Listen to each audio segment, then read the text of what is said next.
My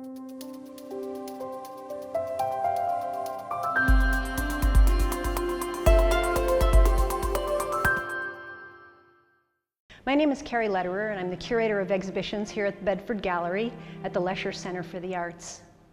This year, for our 2010-11 exhibition season, we've been turning the pages of American history and honoring our land. And in keeping with that theme, we're opening an exciting new exhibition that's entitled Nature's Beloved Son, Rediscovering John Muir's Botanical Legacy. This exhibition is traveling internationally, and the Bedford Gallery is honored to be the opening debut for this show. John Muir was certainly one of America's most important preservationists. He was a pioneer environmentalist, and this exhibition pays honor to his life work, his love of land, and his deep reverence for all living creatures. The exhibition was curated by Bonnie Geisel, and the images were created by Stephen Joseph, local photographer. The exhibition was organized by California Exhibition Resource Alliance, and after its run here at the Bedford, it'll travel throughout the United States and ultimately end in Dunbar, Scotland, which is where John Muir was born. We're very fortunate to have both Bonnie and Stephen here at the gallery today to talk about the production of the catalog, the creation of these fantastic images, and the organization of the entire exhibition. So join me now. Let's hear what they have to say about this fantastic project.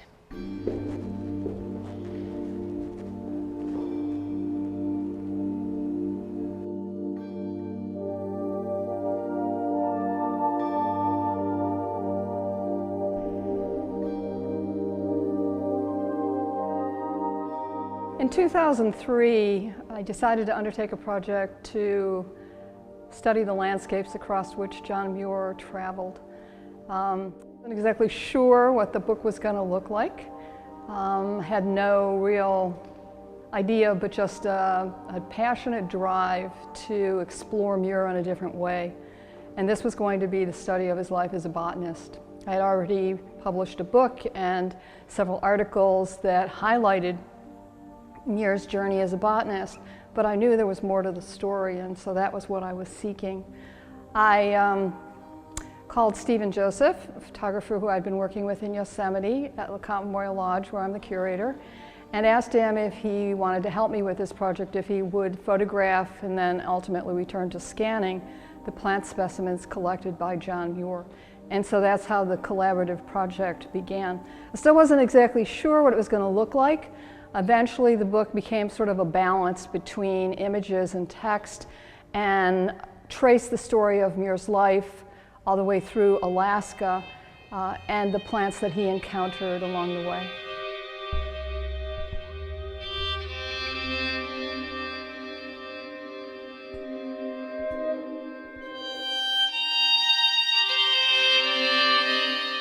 Well, I did all the technical art side of the project.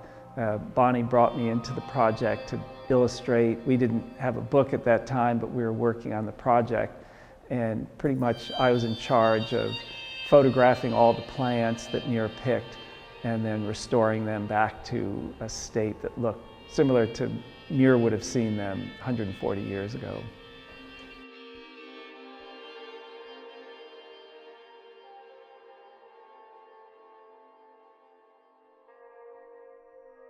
I had to bring the plants into the computer.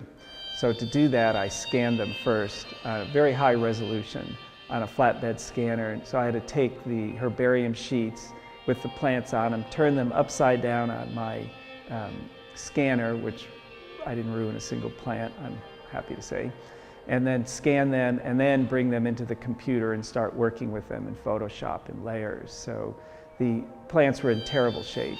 They'd scratched and gray and taped and glued, and some of the plants were even stuck in opaque plastic bags, and they wouldn't let me open the bags. So I had to kind of rebuild the plants through the bags on the computer. I wasn't trying to replicate the way they were found. I was really trying to make art out of them. These are my interpretations of the plants. After Muir pressed them, and put them in his books and various different ways that he would store them. I wanted them to go back to that state. I wasn't trying to create a living plant from these. They're all the tones are very, they're very warm toned.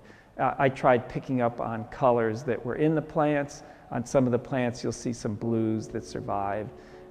But pretty much I was trying to interpret the plants, and I knew we were going to be making a book and a show eventually, so I was trying to create interesting looking layouts of the plants. Well, my plan was a book. At the time I was a postdoctoral fellow at Berkeley, and so I was ready to do another book. I had published Kindred and Related Spirits, The Letters of Muir and Jean Carr in 2001. And so here it was the end of 2003, and I was anxious to do something more about Muir's life as a botanist. Though I have 2 degrees in art as well as advanced degrees in history, Stephen is an artist, he's a photographer, a landscape photographer, and he encouraged me to think about expanding the book into an exhibit. So it was Stephen's influence at that point that expanded the book into a traveling exhibit. I think it's sort of up close and personal. It's an intimate look at the plants. The book in itself is full of over 100 plant specimens Muir collected. And I want to stress the fact that these aren't examples. These are the actual plants that Muir himself collected that Stephen then went in and restored. So I located these plants at different herbaria around the United States. Many of them were hosted by the University and Jepson Herbaria at Berkeley, and then incorporated into the book. But the idea of expanding the book and then presenting these large images, having Stephen reproduce these large images, was a way to celebrate in a much more intimate way this up close and a personal quality that Muir felt he shared with what he called his plant friends. The best part of the whole project was sitting in the basement of the Muir house in Martinez, handling the plants. That was the most fun of the whole project. Every time I pulled out another plant, it was like, ooh, John Muir picked this up. It was just kind of a cool thing to think that, Muir thought enough of these plants to collect them and preserve them, and a lot of these plants hadn't been handled in however many years.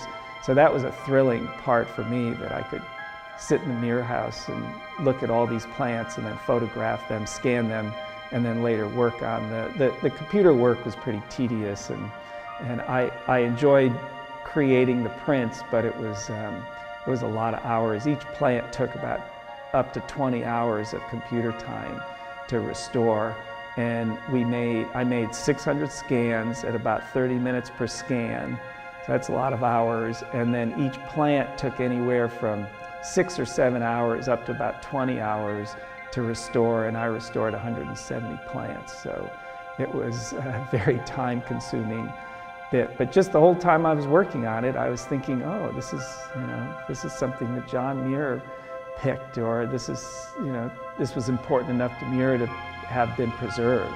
So I really like that part of it. And also a lot of these plants are verticals.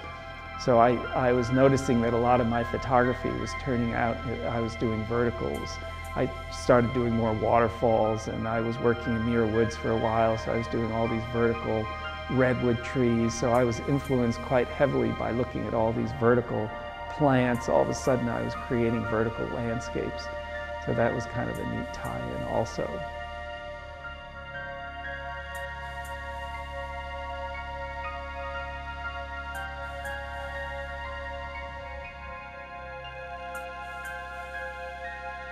Well, I think a lot of people haven't been exposed to Muir, actually.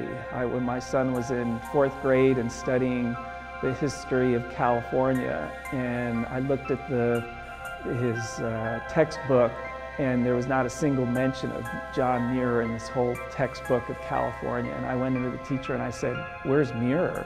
And she's like, "I don't know." Here, left out of studying California. So I think a lot of people aren't exposed to Muir. And I think through a show like this, you can actually start seeing aspects of Muir that maybe either you've never seen before, or you just get exposed to who Muir was and the work that he did. And who would know that Muir was a botanist? All of a sudden you're walking around this show and you're looking at some of these giant images of plants that Muir picked 140 years ago. Part of what Muir did, and the fact that he walked everywhere. We're all so stuck in our cars, and here's a person that, I mean, there wasn't cars back then, but here's a person that would go on a 1,000-mile walk, or here's a person that would walk to Yosemite and count the flowers as he went.